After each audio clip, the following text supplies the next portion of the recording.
in Greenwich. I'm Elma, and this is the second of 3 talks called "This Is Your Story Too." So boats are part of maritime cultural landscape, and this series aims to highlight their significance to communities and tell some of the personal narratives embodied in the boats themselves. This evening we focus on collective spirit, a sailboat made of over 1,200 donated objects.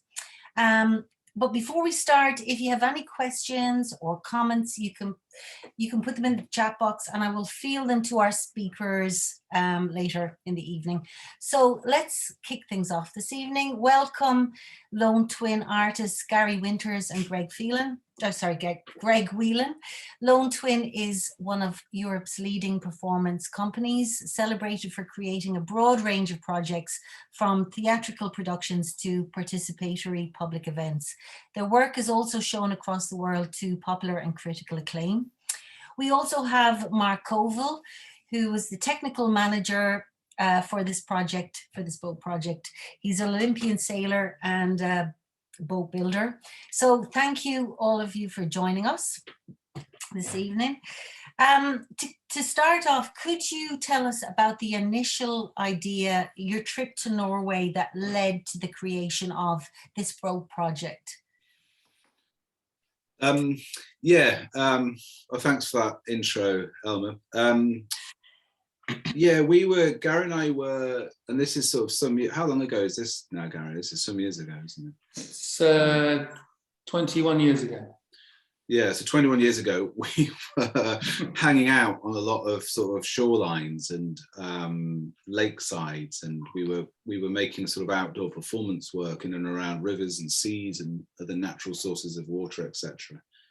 And we engaged with, well, if you go out and do some of the stuff that we were doing in those performances, people tend to come and talk to you and ask you what you're up to, and you end up talking about the rivers and the seas and all of the sort of various relationships that folk have to the water that they live around. And in Norway in particular, we were having a lot of conversations with folk during one performance about a river and that ran through the centre of this town, and various bits about sort of life on the water. And we had all sorts of realizations through those conversations about how human history and our human geography, where we live and how we live, is bound up very tightly with our relationship to water. So it's only in terms of cities, it's only the Vatican and Las Vegas that aren't where they are because of water.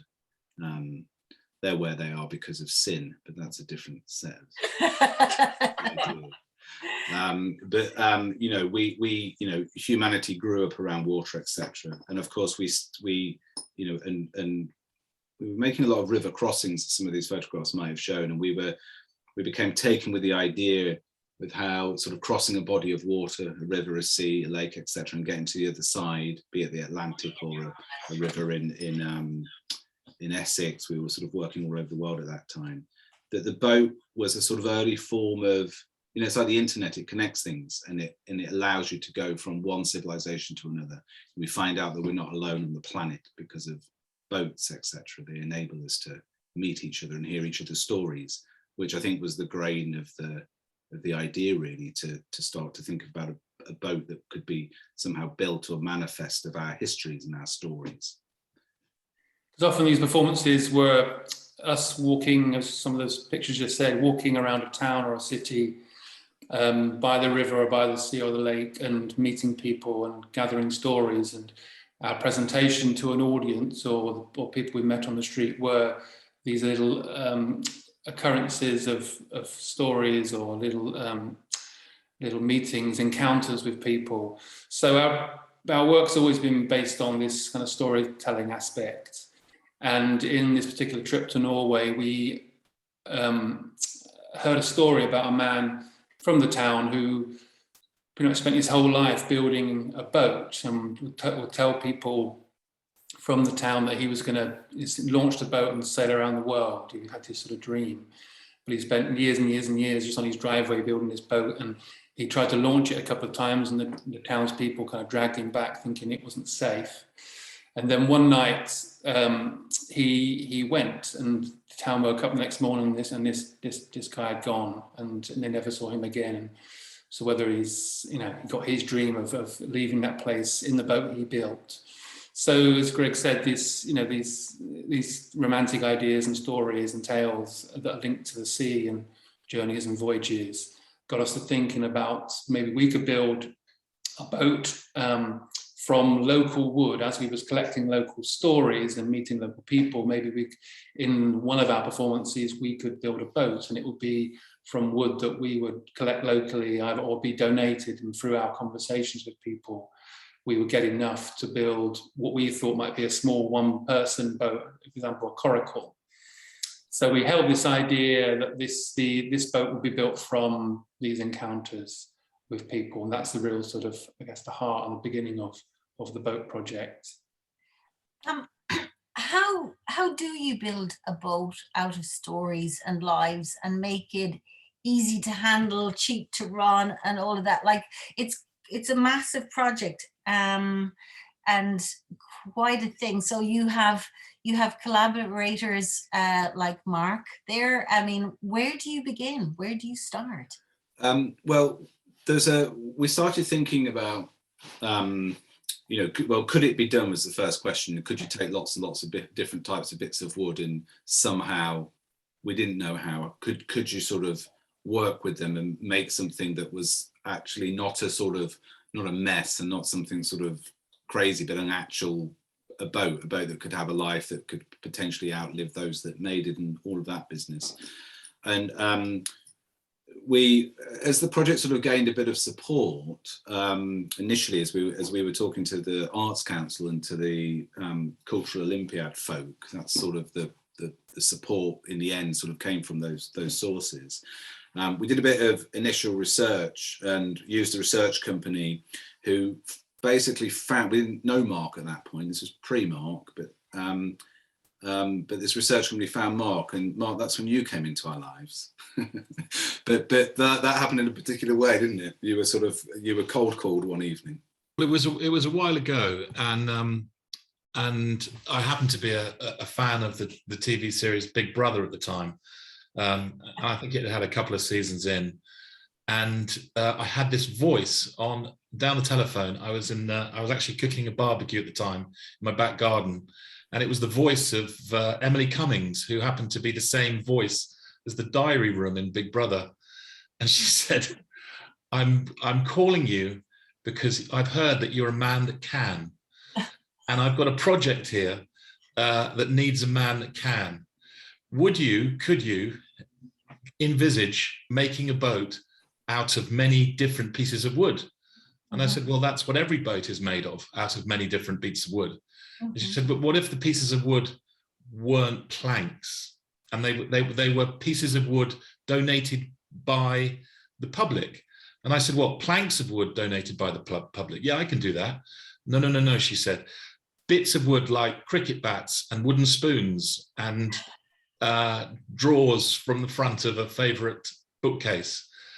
And I thought to myself, as I flipped my sausages, I thought to myself, this is the lady from Big Brother. I've got to listen to her.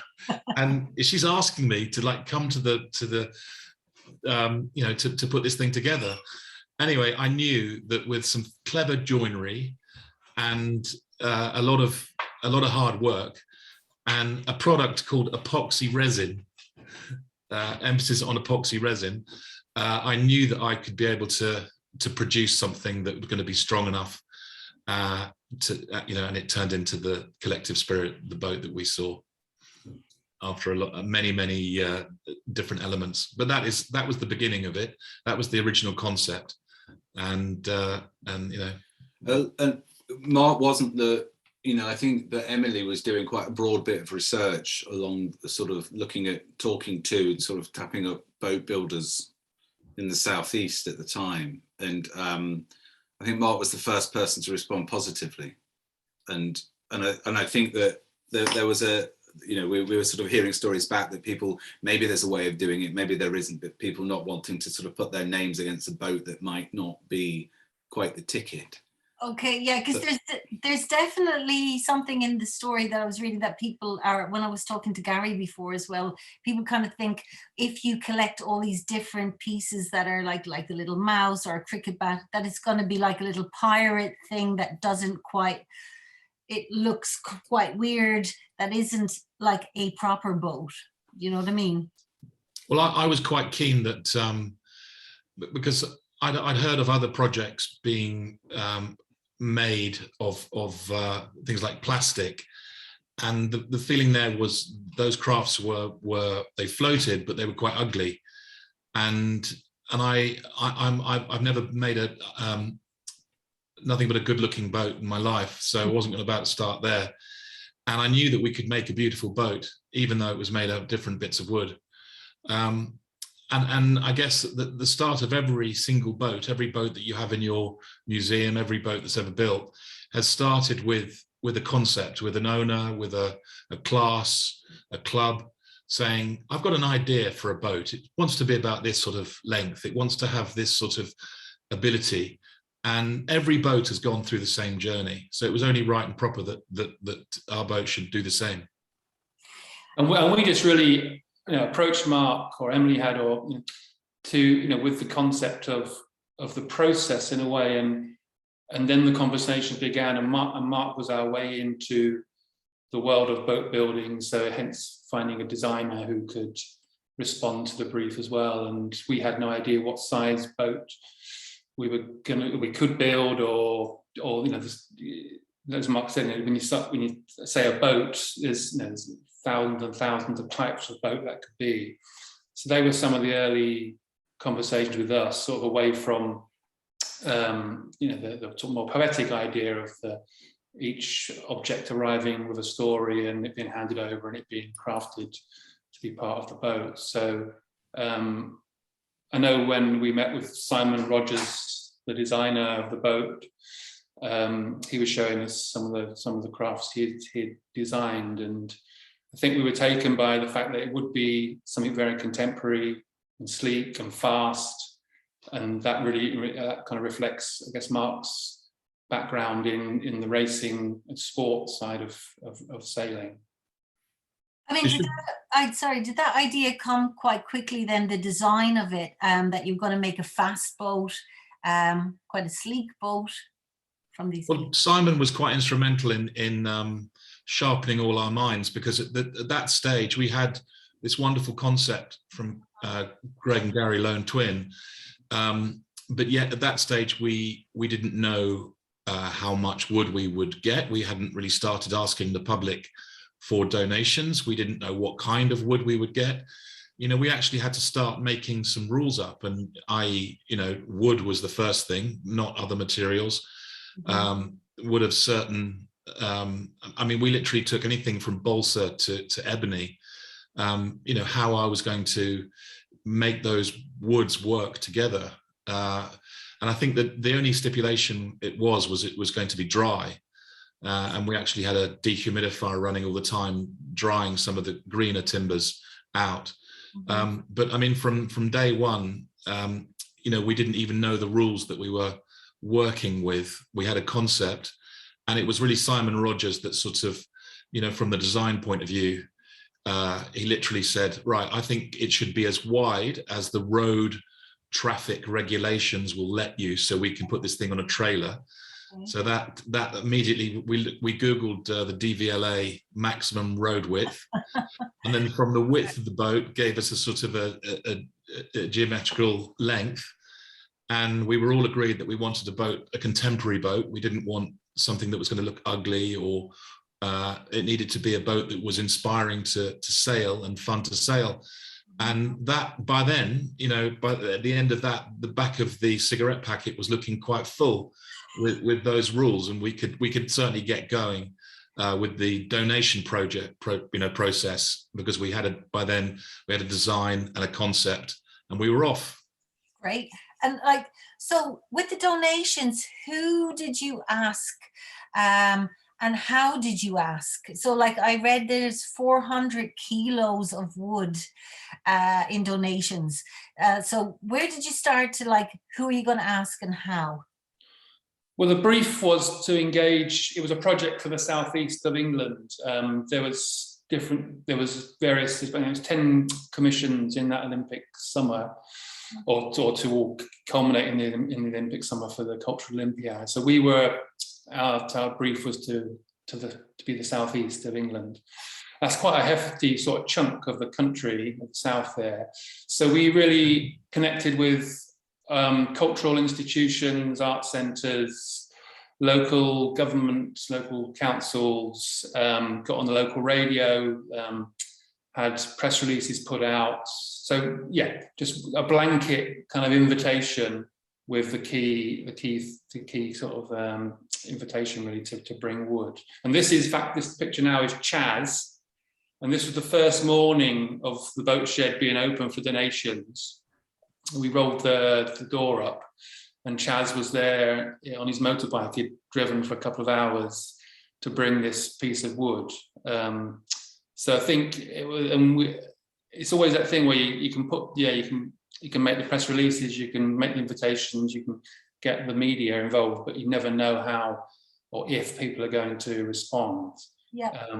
But I think when Chaz was there, we thought, okay, this might be something that's going to happen. And he bought a piece of a lock gate that a friend of his had carved, a friend of his who had passed away, and he brought it down. He'd been replacing the lock gates. He works for the National Trust, and he brought this bit of wood as donation number 1. So he was the very first guy. He was there on the very first day. Yeah, he was. Brilliant. Was there types of wood that you asked for, or did you just say like any wood, anything made of wood? Like it would have got quite complicated if we stipulated it. We really needed everyone to just bring something and anything, or a piece of something. Gosh, this is a very emotional donation. I should say that if you look at every piece of wood had some sort of story. Some of the stories, the range of stories behind the pieces of wood. If you think about how different all our pieces of our donations were, and then again how different the donation stories were, and that did, the stories travelled through the whole project in our handling them, in our what piece of timber did we use in the boat itself, and even sometimes where in the boat they went. So we touched and felt and spoke every story and every piece all the way through. And you had something called a donation day. How did that work, and where did you go? Because they didn't just turn up to the shed, you also went out to places. Yeah, exactly. Yes, so some of those places I mentioned, so art centres or local councils. It was a bit like the Antiques Roadshow. We turn up for a day or a day and a half and be set up somewhere and set up, sort of a table to receive the donations. We'd have this process of giving each donation a number, a little like a bingo ticket, a little book of bingo tickets and a raffle ticket rather, and we gave one to the person and one got stuck onto the piece of wood, and we recorded all the stories on a microphone that were transcribed for the book. So that's really what happened. We were announcing the local media again, and there was posts around to say we're going to be there, and we just set up a stand and waited for folk to turn up. And we brought with us some other donations that had already been received, so people could get an idea. So if people came along a bit curious to start with, they maybe could get home and understand that it really was anything wood. It wouldn't have to be anything specific. So they could see this range of things on a table that had already been received, from figureheads to IKEA shelves to very small little delicate items, chopsticks, or a big chunk of wood from a boat that could no longer sail. So people got the idea that really anything could come along. And this is Helen. Again, she came to the boat shed, and you can see she's got a planter on legs there. That's a planter that her brother made, and he passed away, and she brought that to us. And you heard this a few times from people that she said she wanted to give it to the project because she would know where it was, and maybe know where a part of him was, because you never know what would happen to these objects, whether they might get lost or broken or thrown away or mislaid. So yeah, as with other people, they brought these objects, and so the boat became this little kind of locker, or sort of safe deposit for different items and stories and memories. She also came back to watch the build at various different times of the build, and finally, after the boat had really done its main mission and the Olympics was finished, there was time to take some people out, as many as we could. And we took her out for a sail, and she was I know she didn't want to get on the helm, but I convinced her to sail the boat, because she was collective spirit, was very easy to sail. And as soon as she got her hand on the helm, you could see her shoulders relax, and she turned to me and just said, thank you so much. And it was a very emotional moment, because she knew that her brother's piece of timber was in the boat, and it would always be in the boat. And it was a beautiful sail. I'll never forget it. And it was lovely to be part of that journey. Yeah, I mean, that was one of the things, the objectives in reading about the story, was making it easy to handle for people to come and be able to sail it. How did you go about making that easy for people to do? Because sailboats, if you're not a sailor and you've never done it before, it can be quite a thing. Well, we might come back to this Okay. a little later, because we'll get some shots of the boat, but we'll go back to the donations if you don't mind. Yeah, sure. So yeah, I've just got a couple more. This just gives an example of different kinds of things.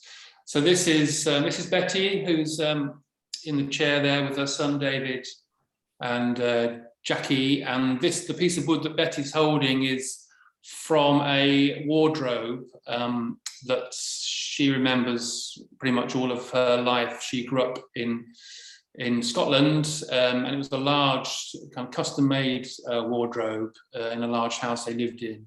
And the family had slowly kind of migrated south, and she said the houses got smaller and smaller, just because the grander houses up in Glasgow, and the wardrobe got modified and changed, and this was the last piece of this wardrobe that was left from the last house she lived in. I mean, while you did this, you worked with thousands of people. It was over 2.5 years, right? So there was lots of people, the people who donated and people who came in and wanted to help out, volunteers. How did that work? It worked quite organically. I think a lot of people came by and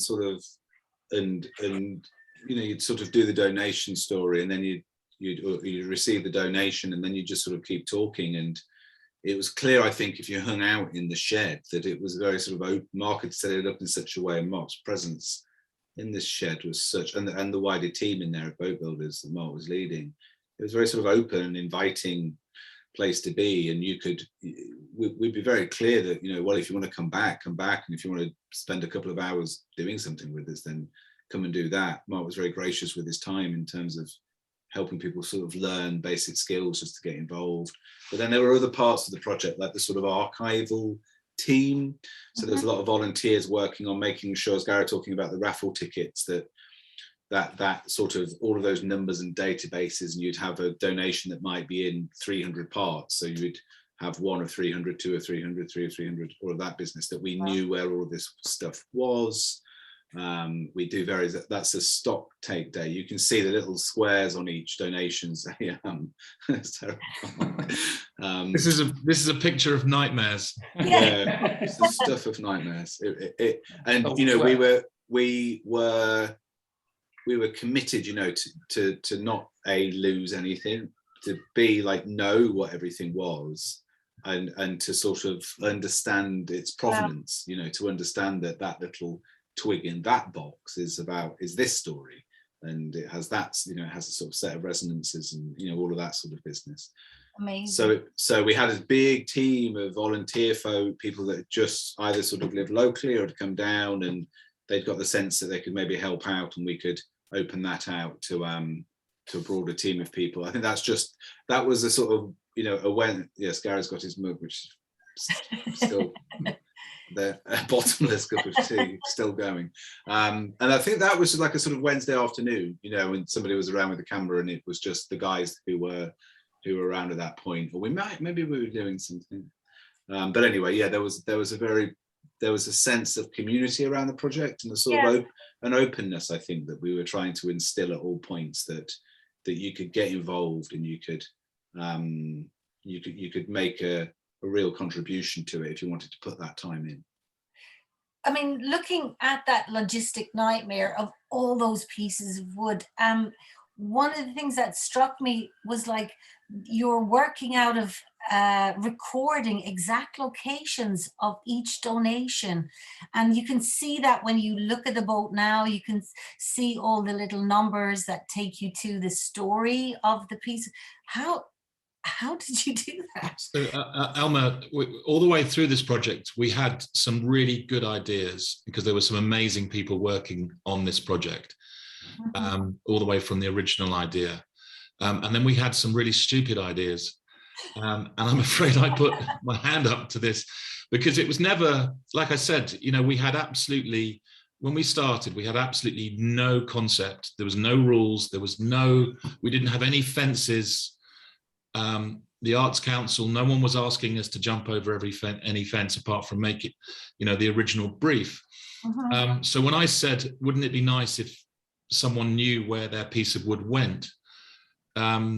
This would, you know, a comment over a cup of tea one morning. Everyone went, yeah, that's a really good idea, because people are asking, where's my piece of wood going to go?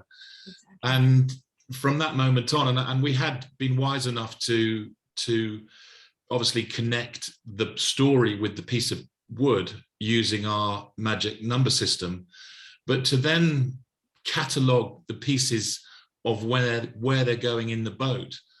I mean, that was a really stupid idea, but with all that effort, it is so wonderful to pick up the book now and see where those bits of wood went, and all the 1,221 donators to those 1,221 donations can know and find their piece of timber. And it was just wonderful for them to come, for example, on the launch day, and they all, you know, wanted to know where their piece of timber was. And so I maintain that idea was a great idea in the end, but it was a hell of an effort by many people, because all the time we had to, you know, we were working on many different pieces of wood at any one time, and you just had to keep track of it.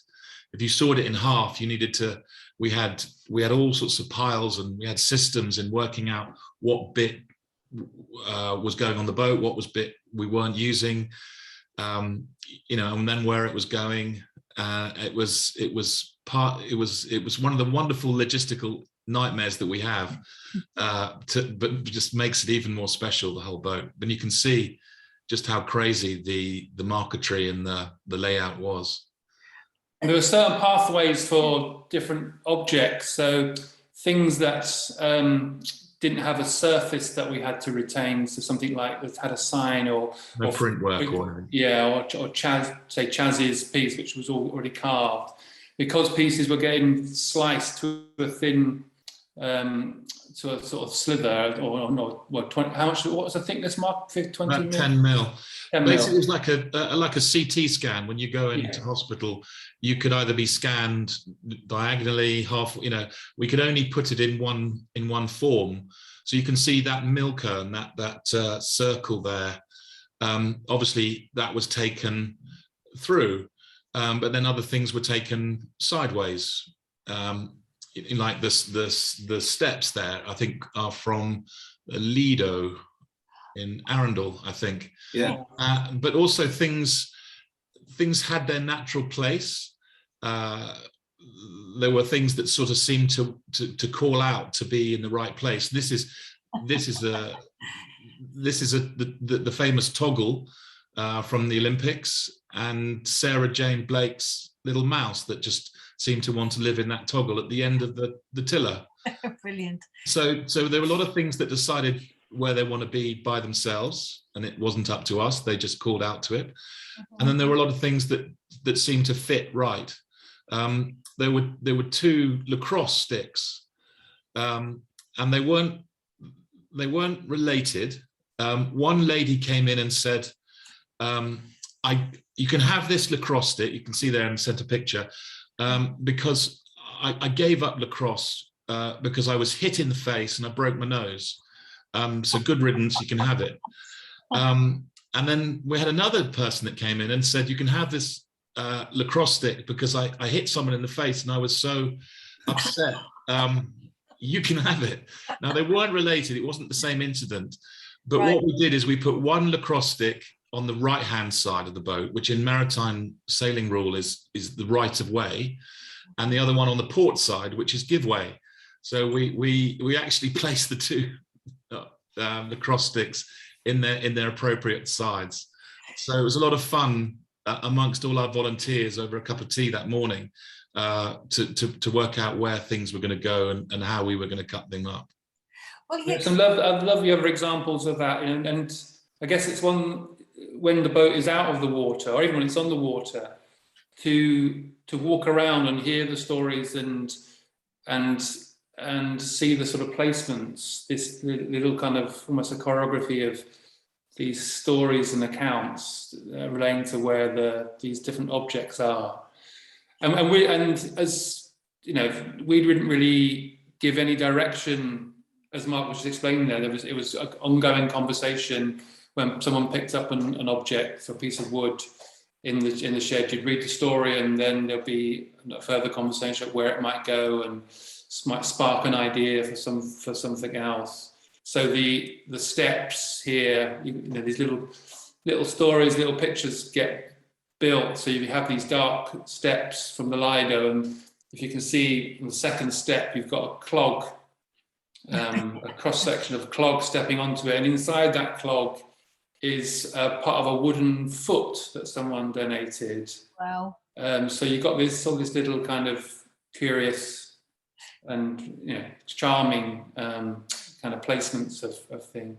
Definitely. And they're also, it's not just like some people might think. I know when I was standing outside with the boat outside the National Maritime Museum while it's been there, and people looking at things and talking to them, and many people just thought that some of these things were just a veneer, but actually they're very functional. You've put them so they could be functional, each piece sometimes. Yeah. I mean, there's Mark could speak to this, but the boat's sort of built on a very thin sort of cedar shell, and then the top sides there, the sort of main thing we're looking at now, they add, they bring structural integrity. So it isn't a sort of drawing over the top of a pre-made boat, etc. Yeah. They add that, but also right through the boat. So the main bit of wood, the hog of the boat, so the thing that sort of that sort of runs through it. That's one of the larger planks that we got, which was a donation from the Victory.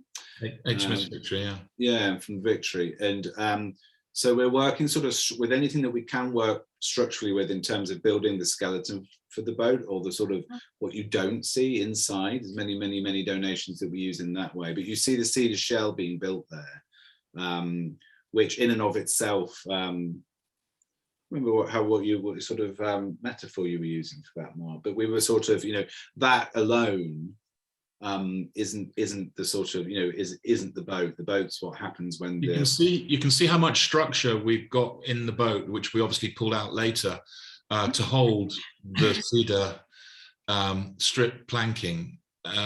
We purposefully made that cedar very thin because we knew we were going to add the 10 mil of donations on top.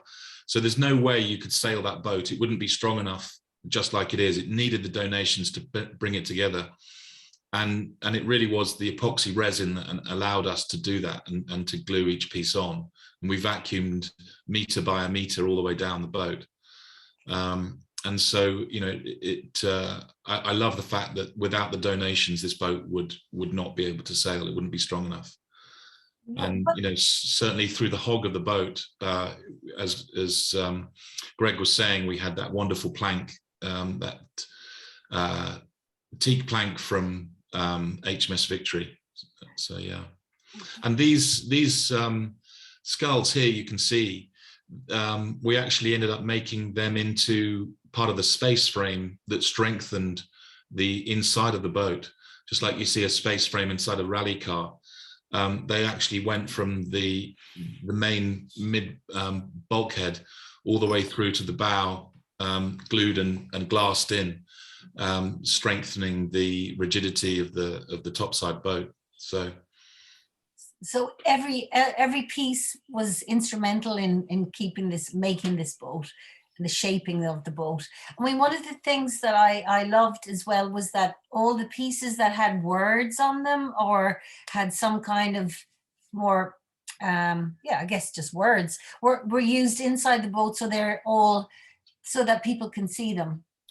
Yeah, there was a huge range of different donations, and that was probably the hardest thing consistently all the time, to work out how best to take a slither of each piece, something we could use lots of, something we could only use tiny bits of. But there were such great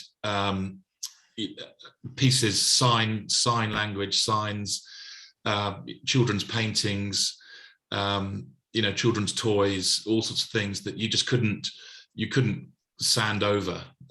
So it was great that we could actually use them in the inside of the boat. And I'm not sure, I don't think we got a photograph of it, but actually inside we were given all sorts of crazy masks from various different places in the world. Lots of wooden masks came in. And so I actually mounted them on every bulkhead underneath the cabin sole, underneath the main cockpit. So when you look back under the cockpit, underneath, at all the space frame holes, you get a slightly sort of scary view of all these masks looking back at you. But that's where they are, and that's how we've been able to preserve those masks without touching them. We've literally mounted on them all the bulkheads all the way through. So you were, I mean, you're really aware of the visual look of this boat the whole time with each of these pieces of wood.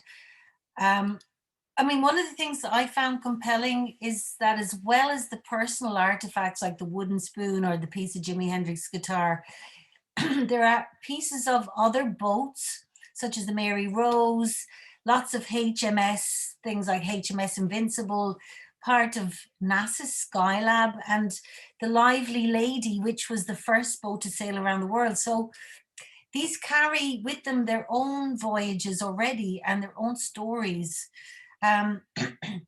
So some of them hold quite social, political histories of colonial and military intervention. They carry trade, exploration, and our engagement with the sea. And adding to this, you've also got pieces of donated driftwood, which carry, as you've said in your book, secret stories. So what does the boat, I guess, tell us about the nature of wood and the collective idea of sharing stories? Who wants to go with that?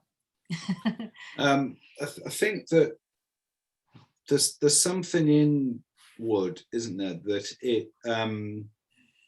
it's sort of, you know, it can be marked and it can be damaged, but it can also be repaired, and it can be you know, reworked and saved, and it's wet and we can dry it, or it's crumbling or we could set it, etc. And I think that there's, you know, to build a boat out of wood, you know, as a sort of first idea was you know, sort of, it's rather pragmatic, isn't it? It's that's the stuff you well, unless you're building a plastic one, but that's the stuff you build from. But then as we started to deal with all of these individual pieces and think about their sort of their histories and all of the stuff you've outlined there around their sort of previous histories, and particularly the ones that have already been wood that's already spent quite a bit of time at sea, we started to realize that that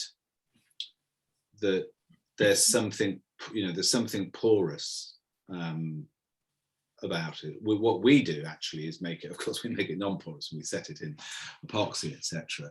But in itself, you know, in its sort of, you know, in the grain of the material, it holds all of those sorts of histories and things, and those are somehow, I don't know, as a material source, they're sort of apparent. And there's something interesting as well, I think, about the fact that the book. So for those folks with us this evening, there's a book. I think we saw a couple of pages from it there, where we have every story recorded. So we interviewed everybody that donated an object to us, took their photograph with the object and recorded their story, and the book gives up all of the secrets of the boat. So you can go into the book and you can find it all out, you know, so it tells the story of every single piece. But there's something brilliant, I think, about encountering the boat alone, perhaps, or, you know, not knowing that a certain piece has this sort of incredible provenance, this incredible history, and that actually it's been Mark has put it back to work. You know, it's been repurposed, and it's defined now as being there on the, you know, wherever on the cuddy, or it's the thing you hold to make the boat go that way or that way, etc. So it's sort of entirely repurposed, and there's something in that, I think, in the repurposing of stuff. And it's interesting when you sailing the boat. It's different. You know, you've seen it as a exhibit outside there. But when you're sailing the boat, first time someone sees the boat and they see that oh, that might be that funny boat project boat, that thing made of all the bits of wood, and people tack over and sort of try to intercept you as you're sailing down the Solent, and they get closer and they start to see, and then they realize it is that boat, and the cameras come out, and it's the only boat I've ever sailed where everyone's looking at the hull.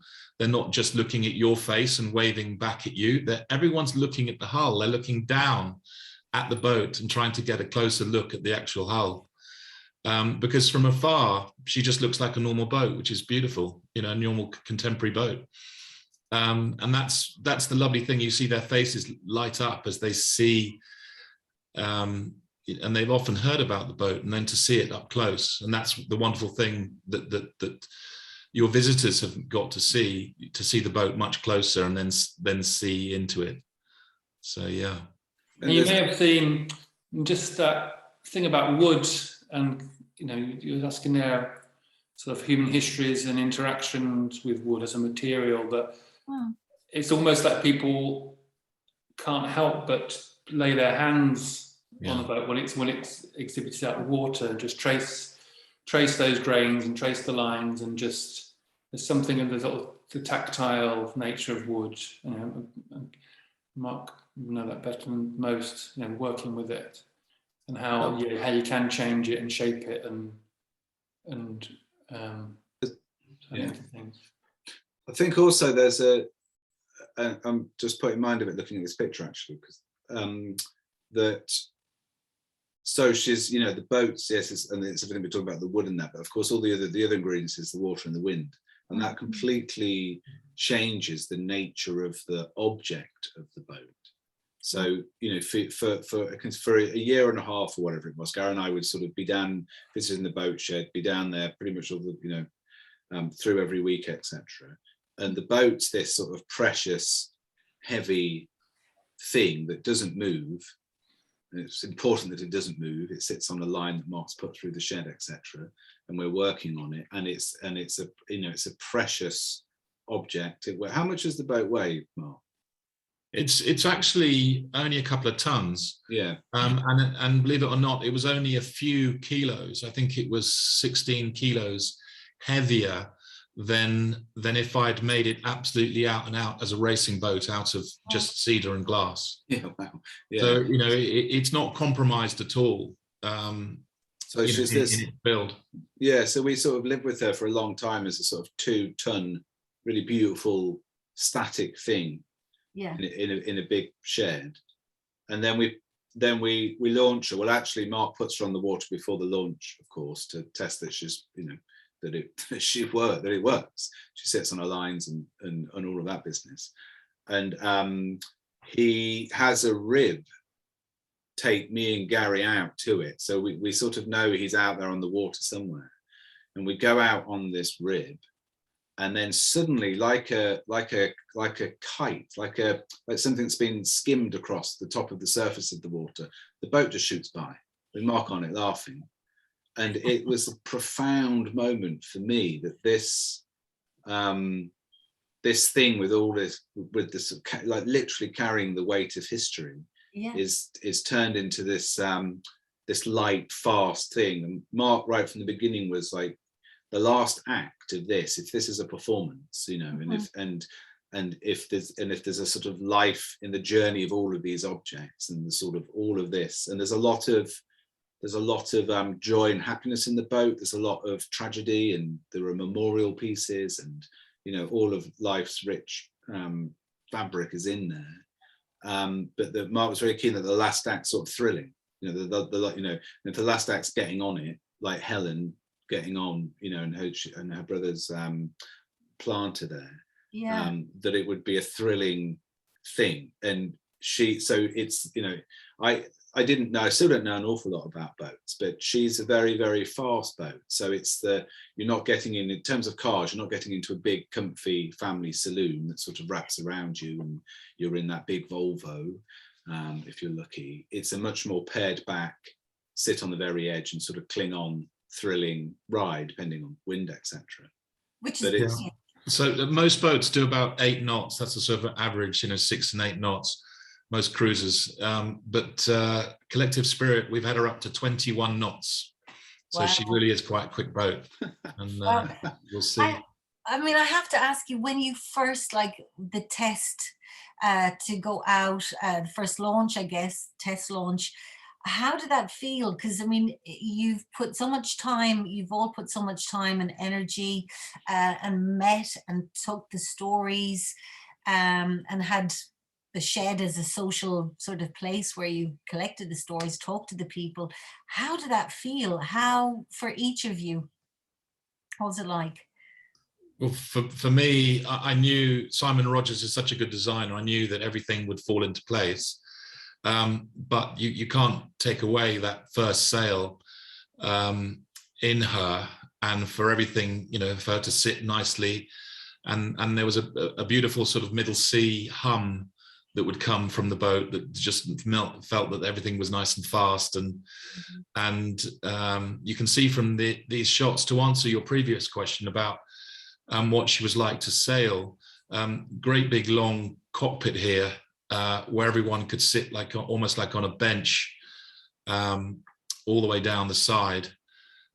This is going upwind just outside Chichester Harbour. You can see quite big waves here, and I can stand behind the tiller while someone relatively novice is on the tiller, and I can help them go up a bit, down a bit, and I can have the main sheet. So if she leans over a bit too much, I can just let that out and just talk them through. And the boat is nice and long and thin and tracks beautifully. So you know, she's got a very, very steady helm, and just a couple of winches either side, and there's someone who's never sailed before, you know, having a go, just sailing the boat, and smiles all round. What were other people's reactions like to it? Because I know that there was music composed for this boat, that it was blessed wherever it went, and you took her around, you know, all over England. What were the main reactions? What were the questions you were asked most? And yeah. Well, they were for the maiden voyage of the boat in the summer of 2012. We went back and visited a lot of the places where we'd had the donation days. So there we had a returning audience of people who'd given something or had heard about the project then.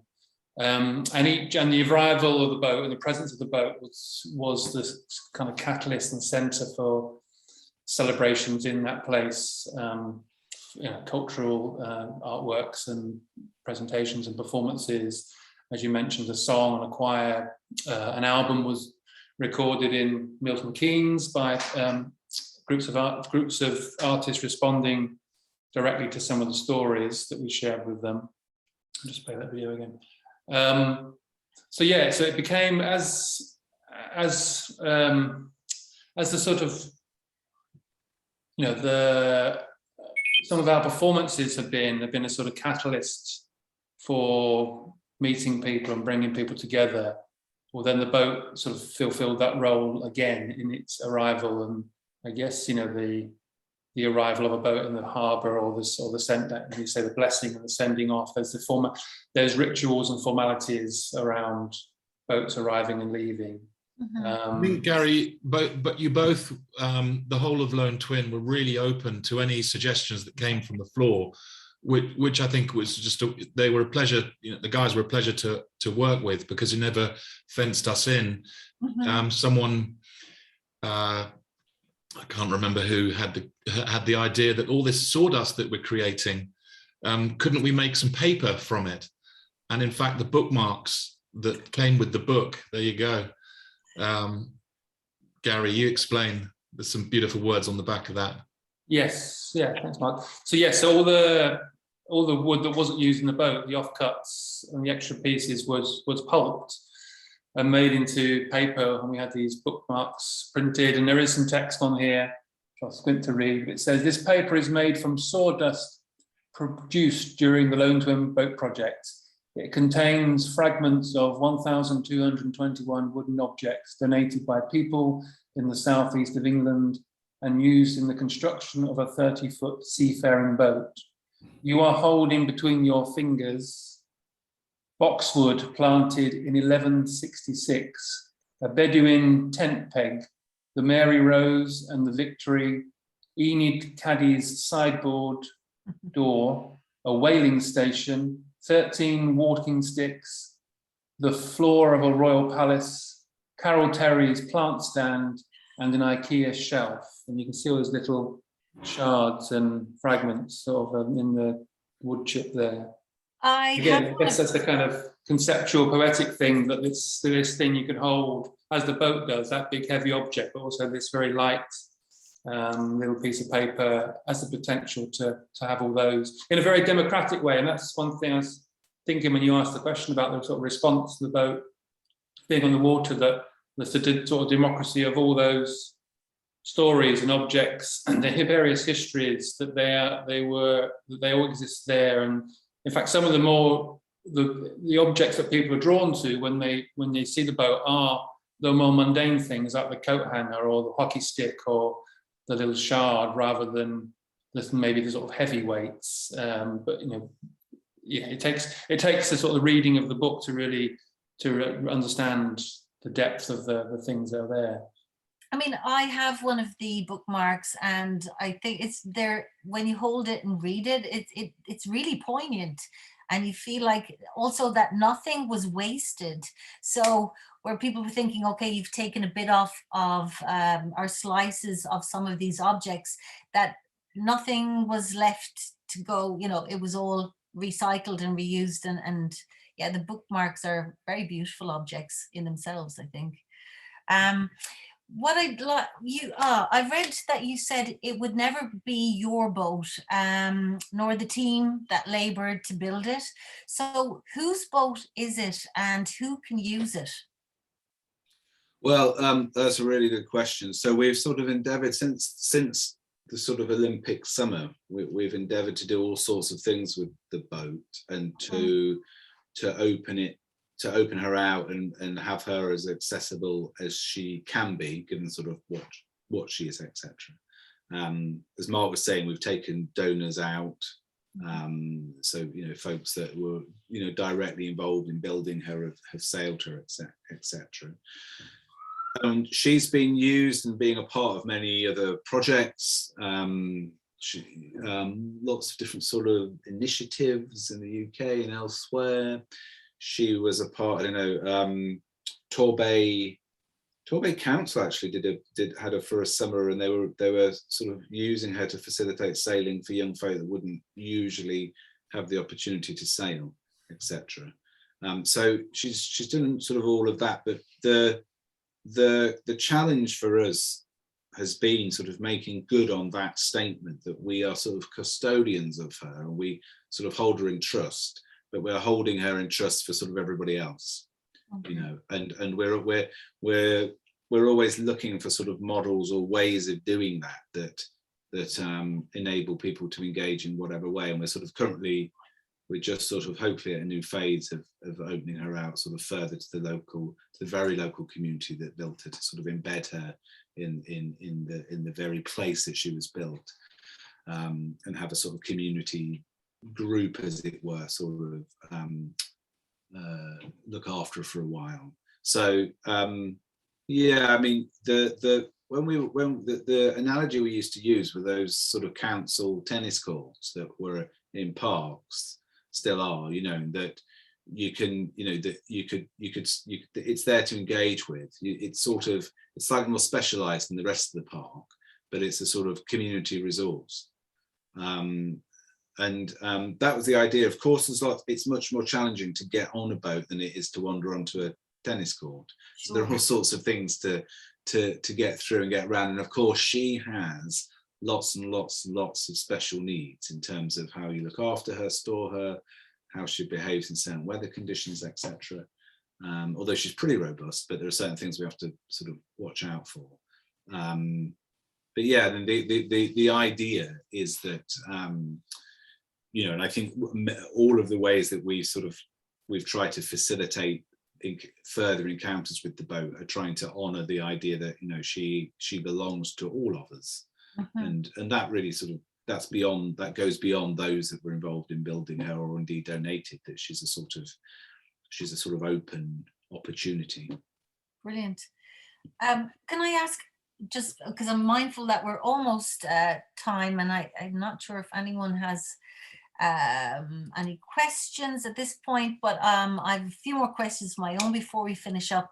I'd like to ask each of you in turn, really, what was the most surprising aspect for you during the whole process, and maybe something that you hadn't accounted for? Wants to start with that? I'll take that. Okay. So it was really interesting when Emily, on that phone call, Emily Cummings made that phone call. It seemed very strange, having not even met Gregg and Gary. In my mind, I had a very clear view of how I was going to do it, and amazingly, it was kind of the way we ended up doing it. So sort of none of the sort of build was too much of a surprise. Obviously, it was a massive surprise to see those pieces of timber come through, but I knew that we would get an incredible range of wood. So the thing that surprised me, and the basis that I always used to put my team together, whether it was trying to do well at the Olympic Games or sail around the world or build boats previously, I'd always put the best team of the best professionals, the right men for the job, that sort of attitude. And of course, when the boat project came along, I actually hadn't worked with volunteers. I've done lots of volunteering myself. And for me, the surprise was just how amazing people are. I was guilty of probably not understanding some of the talents of some of the people that came through the door. And once my sort of journey over this whole thing was to learn to trust and just let people pick up things and show me what they can do. And when I let go a little bit and let the volunteers, because I had to, they then taught me back just how rewarding and how amazing people can be. And for me, that really was, because throughout, from the donations to all the volunteers that were a part of this, it was the volunteers to me that really, has changed my life. And because you can see, I didn't build that thing on my own. Absolutely not. I had a tiny part in it. And for you guys, Gary, Gregg, which I know that you've worked a lot with, like in most of your projects, with water and people's responses to that. I think for me, it's very similar to Mark's in a way. I think I was I was most sort of surprised, although I sort of knew the capacity for folk to engage with things. You know, we've done quite a few of the things over the years that had people, small groups, large groups, etc., sort of working with us, or us working with them, as it might have been. But I was very struck, and I think it's the same take home in a way. I think that by people's sense of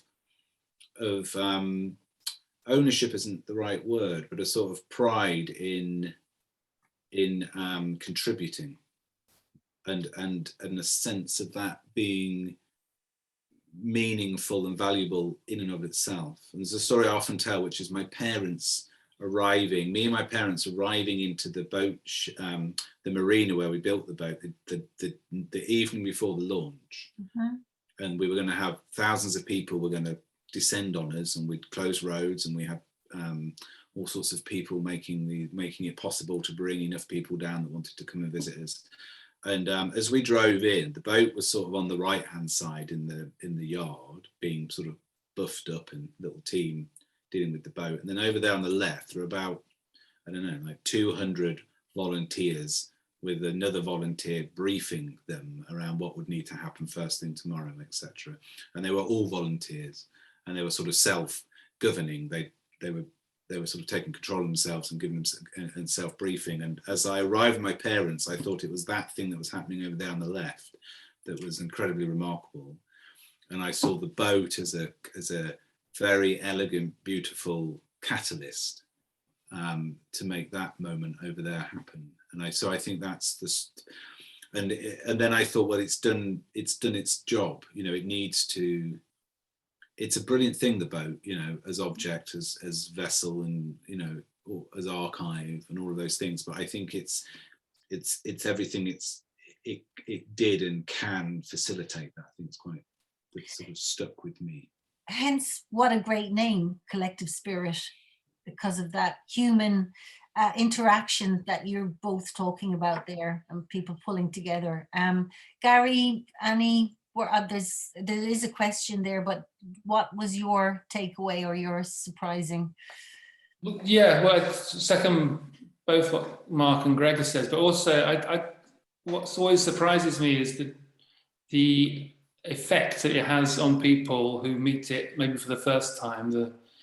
The sort of joyful surprise, whether it's on the water or out, as a sort of visual attack, really, because it's quite a busy, just looking at it now, it's a very full, busy kind of image, and you kind of wonder what's gone on there. But I think once people get close to it and start to understand and recognize, and maybe they see kind of everyday life to fold, you know, reflected back through everyday objects. The coat hanger, I can see the guitar, and you would have probably seen this, the people's reaction around the boat when it was with you at the museum. Just the sort of joy, and there's, you know, hours and hours and months of really hard graft and agonizing problem solving and hair being torn out, but the effect that it has is incredible, I think. And this is a one of a kind. There is nothing like this, is there, that has ever been built before? No. We have one question before we finish. Lisa, thank you, Lisa. She asks, will there be any consideration to late inclusions? I think it probably is too late. Maybe there's something else going on, but she said, of any late donations worthy of somehow being included in the story, I have a wooden object I think would enhance the exhibit. Thank you, Lisa. Well, there's always the potential that we need to repair, you know, at times, should accidents happen. And there are little bits and pieces that we attend to as the boat sort of ages. And I remember talking to you about that, Mark, actually, about, you know, like we'll, you know, that I think you were saying that thing about renovating wooden boats, that you're very aware when you take a bit of wood out and put a bit, you know, that you're taking out a bit of wood that the boat builder prior to you would put in, etc. And there's that sort of repair swapping out, etc., as a sort of mainstay of restoration. So as the boat ages, I imagine, Lisa, that yes, there probably is. I don't think there's space right now, but it would only take a prang for that opportunity to open up. Okay, well, Lisa, there you are. She said she'll be ready in the wings if you need another wooden object. Apart from that, where can people see it next, or where can they go? Is it on display anywhere or on the water? No, at the moment she's back safely in her storage following a delightful stay with you guys in Greenwich. And I guess it'll be the spring. I'm not sure, to be honest, what's next. Mark and those guys are sort of working on a bit of a next stage at the moment, so it's a bit of a watch this space. But she shall be around and about soon, I would hope. Okay, great. Thank you for joining me this evening. It's such a beautiful boat, and every time I saw it, it did bring joy. It made me smile.